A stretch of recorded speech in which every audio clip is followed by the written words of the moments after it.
El Silbón. Muchos conocen al Silbón como un joven engreído y despreciable que asesinó a su padre por no conseguirle las vísceras de venado que tanto pidió. Otros lo conocen como una víctima de su padre, al que asesinó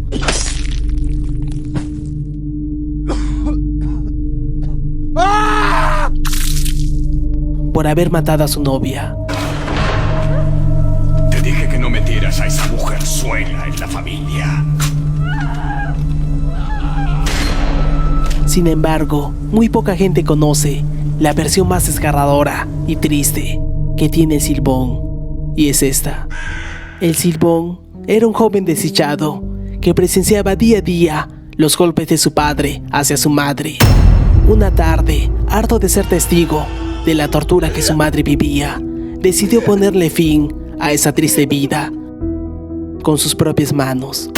Cegado por el dolor, fue hasta donde su padre, y sin consideración alguna, acabó con la vida del infeliz que tanto daño les provocó.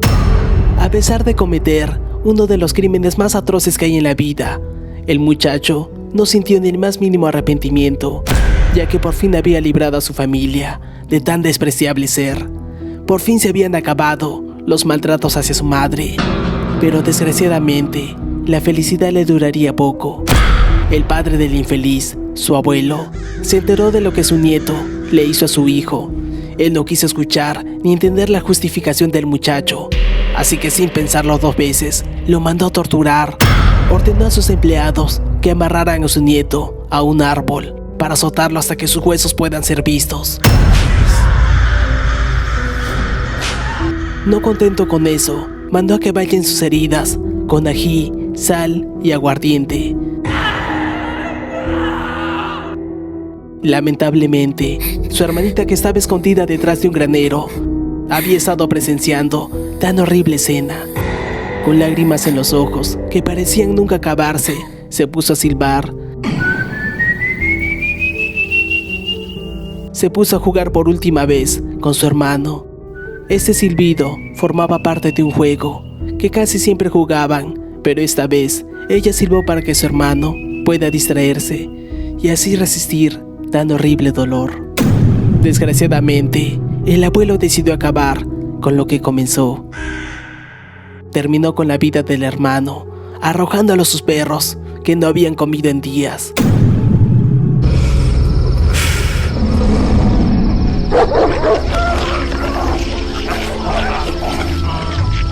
Pero no sin antes condenar al muchacho que actuó por justicia a cargar por la eternidad los huesos de su padre y ser perseguido hasta el final de los tiempos por el legendario perro del diablo, el perro Tureco, el cual mordería sus heridas por la eternidad.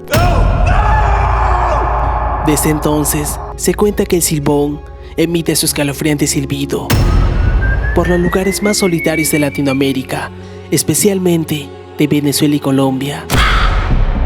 Se dice que si lo escuchas cerca, es porque él está lejos, pero si lo escuchas lejos, es porque está cerca. Y si escuchas el silbido con un tono grave, es porque va por un hombre. Y si lo escuchas con un tono más agudo, es porque va por una mujer.